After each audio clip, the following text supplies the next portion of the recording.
Bueno, vamos a empezar con el tema de la novela española desde 1939 a 1975. Eh, Esta introducción que vamos a ver ya la vimos cuando en la presentación que hicimos de Ana María Matute para acercarnos al contexto de la autora y de su novela. La vamos a ver otra vez, la vamos a recordar. Pasamos sobre todo por las generaciones anteriores un poco por encima. Vamos a ver más detenidamente, ¿vale? Este va a ser el capítulo primero. Y bueno, sabéis que en 1939 termina la guerra, ganan los sublevados, gana Franco. Aquí tenéis una imagen que ya vimos del 19 de mayo de 1939, que fue el primer desfile de la Victoria, donde Franco está rodeado de todas aquellas fuerzas, o representan de todas aquellas fuerzas que apoyaron el alzamiento, desde los militares, los falangistas, carlistas, etcétera. Supuso un cambio importantísimo, un cambio económico, político, cultural. Marcó evidentemente un antes y un después. La situación española tras la guerra pues fue terrible. Se instauró la dictadura de Francisco Franco. En los primeros años, sobre todo, hubo una represión tremenda. No es que luego terminara la represión, pero luego fue menos concentrada, por decirlo de alguna manera. Esa represión se extendió por todo el país, se multiplicaron las cárceles donde vivían presos en muy malas condiciones, no había suficientes cárceles para meter a tanta gente y se habilitaron pues desde hospitales, castillos, escuelas para que sirvieran de cárcel. También hubo campos de concentración y campos de trabajo, ¿no? Supongo que sabéis que el Valle de los Caídos, ese monumento donde estaba hasta hace muy poco la tumba del dictador, fue construido por presos políticos de las cárceles.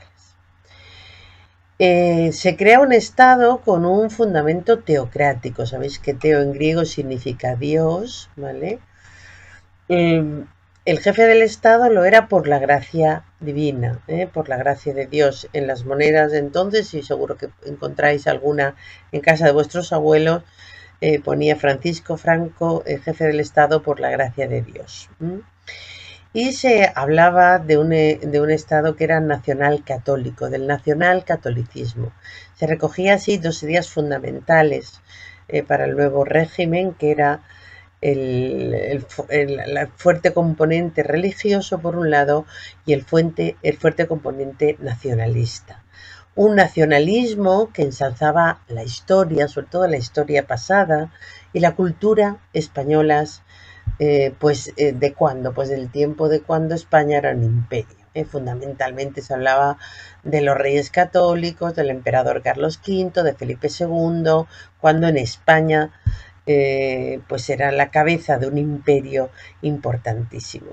Es curioso que eso se hacía desde un momento en que España estaba en la más absoluta de las miserias. Era una visión triunfalista y muy mitificadora de todo ese pasado. Y eso es importante. Luego veremos como en la poesía, las revistas más importantes de los poetas, digamos, más afines al régimen se llamaban Escorial y Garcilaso.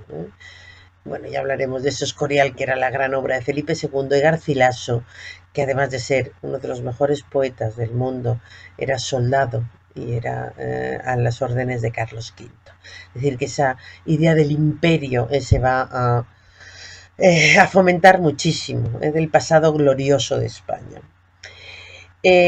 Por otro lado, la Iglesia está aquí con mayúsculas, por lo tanto, la Iglesia como institución había apoyado a los sublevados durante la guerra. El mismo Papa había apoyado de manera bastante clara el alzamiento nacional y evidentemente en pago a eso va a adquirir ahora una importancia tremenda. Cuando se hacen las leyes, se van las leyes civiles, las leyes que regulan las relaciones civiles entre las personas, etcétera, pues se basaban en dogmas religiosos, ¿vale? Se basaban en la doctrina católica. Por ejemplo, se prohibió el matrimonio civil, se prohibió el divorcio que existía donde la República, creando situaciones francamente absurdas, ¿no? Porque de momento hubo gente que se encontró casado 2 o 3 veces, ¿no? Gente bígamos, porque claro, se habían divorciado y como ya el divorcio no valía, se habían vuelto a casar. Bueno, hubo ahí unas historias bastante curiosas. La Iglesia además tomó las riendas de la educación, no es que lo hubiera terminado de soltar, pero todos los intentos de renovación educativa que había iniciado la República, pues bueno, evidentemente no se perdieron. La religión siguió estando en manos de la Iglesia, de las órdenes religiosas, y se introdujo la religión como enseñanza obligatoria en todos los niveles, en la enseñanza pública. Por ejemplo, se creó un delito que era el ataque a la religión. Para que veáis hasta qué punto era absurdo eso, bueno, pues al finales del franquismo hubo un artista, un bailarín, Antonio, muy famoso, que, bueno, pues se le ocurrió, no le salió bien, no sé qué, y decir me cago en Dios, con perdón. Y bueno, pues eso le costó casi la cárcel, ¿no? Era un delito. El Estado subvencionaba el culto y mantenía al clero. Y a cambio de esa situación de privilegio, la Iglesia permitía que el Estado interviniera en la elección de los obispos. Era también una manera de elegir a aquellos obispos afines a la ideología del régimen. Bueno, vimos entonces algunas fotos donde se veía en este caso creo que son cardenales y obispos con el brazo en alto, en connivencia con los militares. O a Franco, que se paseaba bajo palio. El palio es esto, que está destinado a los personajes sagrados, a la Virgen. Bueno, pues Franco paseaba en las procesiones bajo palio. Bueno, también vimos esta imagen, ¿no? De los sacerdotes brazo en alto. Naturalmente, recordáis que Hitler, el nazismo, apoyó a Franco y también Mussolini. Y durante los primeros años, bueno, pues uno de los mismos signos que utilizaban los nazis se utilizaban en el franquismo. Por ejemplo, en 1940 ya es la Segunda Guerra Mundial. Recordad que empieza nada más terminar la Guerra Española. Himmler, el lugarteniente de Hitler, visitó Barcelona y fue recibido bueno, multitudinariamente. Hubo un montón de desfiles y de historias. A Franco en ese momento no le importaba que se le relacionara con los nazis o con los fascistas italianos, que habían sido sus apoyos durante la guerra. Luego eso, cuando pierde la guerra, va a cambiar un poquito. En la economía, pues es evidente que después de una guerra y un país destrozado, hay muchos muertos jóvenes, hay falta de mano de obra, hay muchos destrozos y la economía funciona mal después de cualquier tipo de guerra. A eso se unió que estaba la Segunda Guerra Mundial, se unió que la ONU no reconoció los países democráticos, no reconocieron el régimen de Franco, y entonces hubo un periodo, sobre todo al principio, los años 40 hasta los años 50, de autarquía, de cerrazón en sí mismo, lo que complicó evidentemente la reconstrucción del país, llevó a un retroceso económico y se aisló el país de cualquier influencia exterior. Los años 40, por lo tanto, fueron años de una penuria económica muy importante. Hubo escasez de alimentos, hubo el famoso racionamiento, y que favoreció lo que se llama el mercado negro, es decir, el vender productos de primera necesidad en un mercado negro fuera de las vías legales y encarecido, evidentemente. Eso se llamaba el extraperlo. Ya os comenté, bueno, mi madre fue una niña de la guerra, ¿no? Y siempre decía que durante la guerra no pasó hambre, pero después de la guerra pasaron muchísima hambre, muchísima hambre. Bueno, y luego veremos las cartillas, no sé si recordáis que las estuvimos viendo. Tras el fin de la Segunda Guerra Mundial, que es en el 45, empieza la Guerra Fría. Hay dos bloques en el mundo, el bloque comunista y el bloque capitalista, que está capitaneado por Estados Unidos, mientras que el otro por Rusia, y empieza la Guerra Fría. Es una guerra no real, no de pegarse tiros, pero es una guerra de espionaje, es una guerra de una carrera armamentística, etcétera. Y en ese momento Estados Unidos se da cuenta del valor estratégico que tiene España, incluso en la geopolítica, ¿no? Su situación cerrando el Mediterráneo, ¿no? Su relación con Hispanoamérica. Bueno, pues se da cuenta de que ahí hay una pieza importante que tiene que dominar. Y el gobierno franquista aprovecha esa tesitura para ser aceptado por el resto de los países. Se deshace en ese momento de todos los signos externos fascistas, por ejemplo, del saludo con el brazo en alto, de las cruces gamadas. Todo eso va a desaparecer, ¿eh? Y va a subrayar fundamentalmente su carácter católico y anticomunista. Los Estados Unidos, aprovechando bueno, pues ese cambio, van a propiciar el reconocimiento del régimen franquista en las Naciones Unidas, firman los acuerdos de Madrid, los pactos de Madrid en 1953, y a cambio de ese apoyo, España va a permitir que Estados Unidos monte en España una serie de bases militares. Aquí cerca había también bases militares, en Torrejón, también las de Rota, en fin, en varios, en Alicante también la de Aitana, había varias, porque España era un lugar estratégico. Eso fue acompañado también, luego lo veremos, de unos planes de ayuda, el Plan Marshall, etcétera. A partir de ese momento, a partir de que España es reconocida en la ONU, empieza una débil apertura en los años 50 y ahí las cosas empiezan a cambiar. Esa apertura al exterior no supone, evidentemente, una apertura en cuanto a las libertades. España seguía siendo una dictadura, pero sí se produce una apertura económica. Bueno, aquí recordáis que vimos las cartillas de racionamiento, estas del 51.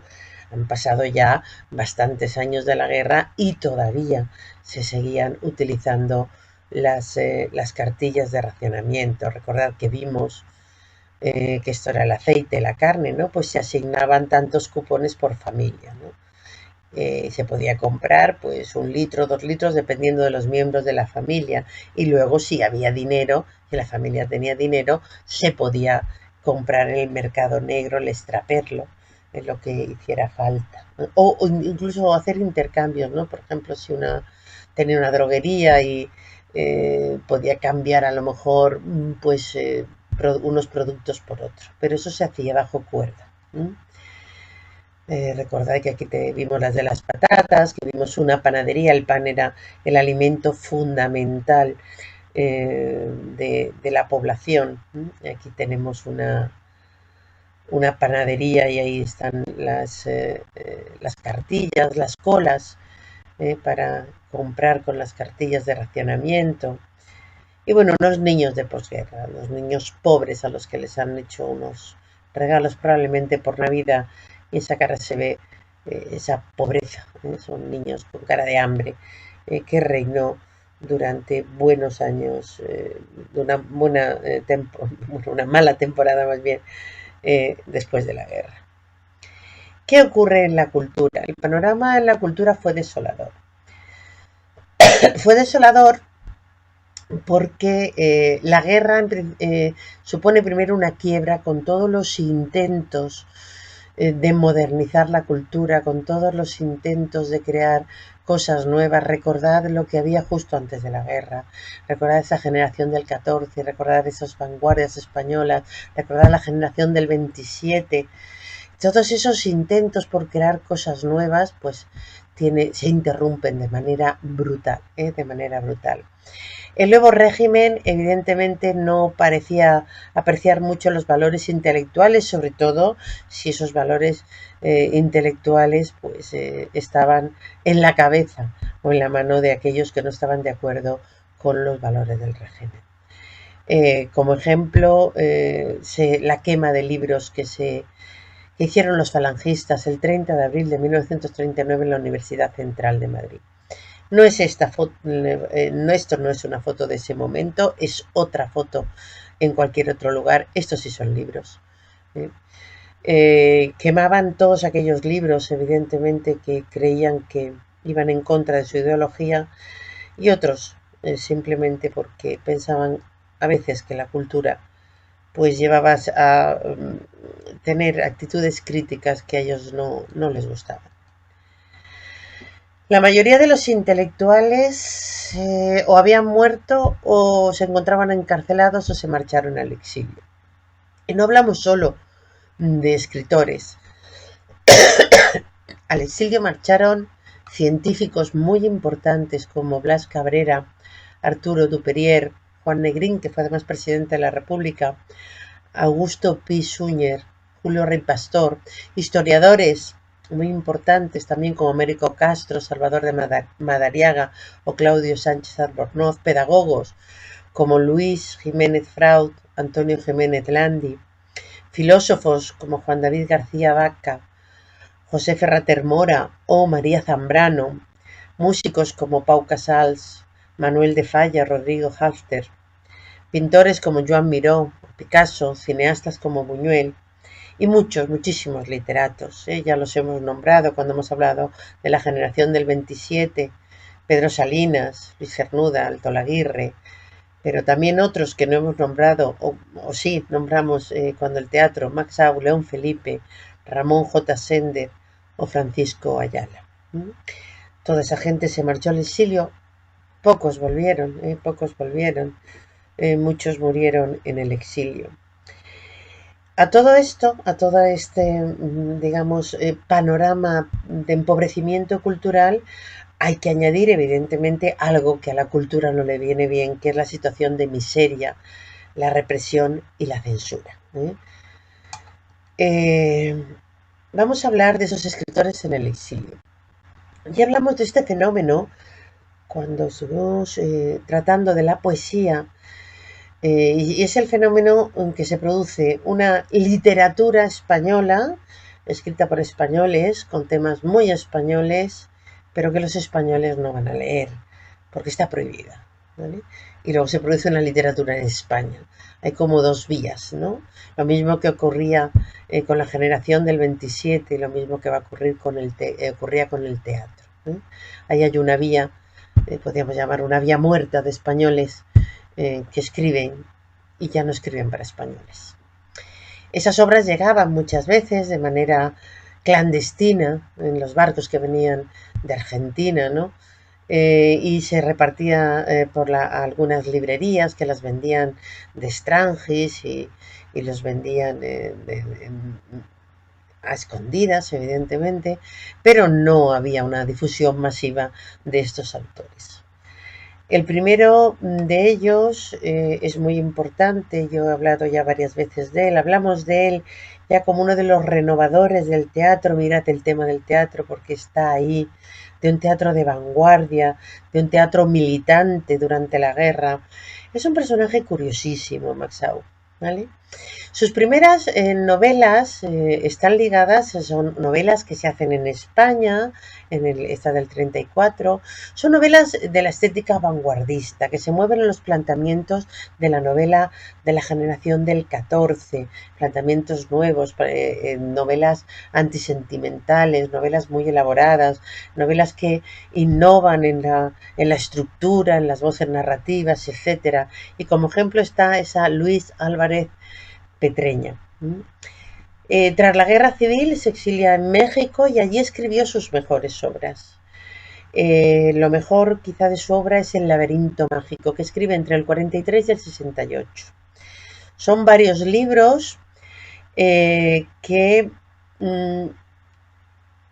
creo que son 6, 1, 2, 3, 4, 6 libros, los famosos campos, donde van a aparecer los rasgos de lo que vamos a ver luego, que es la novela social. Luego lo veremos, pero es una novela que centra el protagonismo en las personas desfavorecidas, en las personas que sufren, etc. Esas novelas son Campo cerrado, Campo de sangre, Campo abierto, Campo del Moro, Campo francés y Campo de los almendros. En todas esas obras analiza el origen del conflicto de la guerra civil, analiza la guerra y analiza los primeros momentos del exilio. Son obras realistas muy sobrias, a pesar de que el lenguaje de su autor es muy barroco. A mí en estos días de encierro me está acompañando precisamente Campo de los almendros, donde cuenta una historia que para mí es muy especial. Se refiere a los almendros porque son los campos de almendros que rodeaban la ciudad de Alicante, de donde es mi familia, y allí, cerca de esos campos de almendros, hubo un campo de concentración. Se está refiriendo a eso. Para Alicante se fueron marchando. Alicante fue la última provincia que tomaron los nacionales y allí se fueron dirigiendo mucha gente, porque dijeron que iban a mandar barcos de diferentes países para sacar de aquí a la gente. Y de Alicante salió Rafael Alberti. Y precisamente lo último que vio de España fue la Sierra de Aitana, que está en Alicante, y por eso le puso ese nombre a su hija. Hoy en día hay más gente que se llama así, pero en origen es el nombre de una sierra de Alicante. Bueno, pues mucha gente fue allí al puerto de Alicante a esperar esos barcos, pero esos barcos no llegaron. Bueno, sabéis que soy muy sentimental y que lloro, pero bueno, mi padre vivía muy cerca, era un jovencito, muy niño, casi un niño. Vivía muy cerca del puerto y yo recuerdo oírle contar que se marcharon él y sus amigos a ver si llegaban esos barcos, y contemplaron como algunos de aquellos que estaban esperando, cuando ya perdieron la esperanza de que esos barcos vinieran, se suicidaron allí mismo. Y Max Aub lo cuenta en Campos de almendros. A mí es una novela que me emociona mucho, ¿vale? Bueno, pues me está acompañando, es una de las novelas que me está acompañando en este encierro, para alegrar, simplemente para alegrarme un poco. Bueno, también escribió ensayos y también utilizó el estilo vanguardista en otras obras como Juego de Cartas, o las biografías ficticias como La verdadera muerte de Francisco Franco y otros relatos. Él se inventaba, cogía personajes reales y se inventaba un poco cómo les inventaba, digamos, un futuro, ¿no? En fin, es un escritor muy bueno, muy curioso, muy poco conocido. Yo os invito a que lo conozcáis. Luego tenemos Francisco Ayala. Yo tengo que reconocer que me gusta menos. Para mí es un escritor tremendamente seco. Lo mejor de él son sus cuentos. Fijaos, vive 103 años. Él estuvo en la celebración de su propio centenario de nacimiento. Yo lo vi en la Biblioteca Nacional con una fuerza inmensa, que tenéis una de sus últimas fotos. Muy mayor, con 90 y tantos años, lo recuerdo en la cola de la Filmoteca, que está muy cerca de mi casa. Por las tardes iba a ver películas porque era un intelectual, mantuvo la curiosidad, que ya siempre os digo que es lo que nos hace aprender y ser más inteligentes, pues hasta el final de sus días. Lo mejor de su obra son los relatos cortos, aunque escribe también novelas, ensayos literarios y sociológicos. Entre sus colecciones de cuentos destacan los usurpadores o El jardín de las delicias. Veis que uno es del 49, ya en pleno exilio, ¿vale? El otro es posterior. Todos estos autores tuvieron una larga trayectoria y empiezan con un estilo y terminan con otro. Ayala sí vuelve a España después de la muerte de Franco. Es uno de los que sí puede volver. Sus novelas más importantes son Muertes de perro y El fondo del vaso. Esto es la novela y la otra es la secuela de la novela. Muertes de perro es una de las novelas de dictadores. Recordáis que la primera novela de dictadores la escribe nuestro gran Valle Inclán, esas novelas en las que desarrolla el esperpento, ¿lo recordáis? ¿Cómo se llamaba? Ahora yo no me acuerdo. Tirano Banderas. Pues Muertes de perro habla de un ficticio país hispanoamericano con una dictadura de esas que tuvieron desgraciadamente muchos de los países hispanoamericanos. El dictador es Bocanegra, ¿no? Y habla es un libro terrible, muy, muy duro, y habla de la miseria moral, no solamente del dictador, sino también de los seres humanos.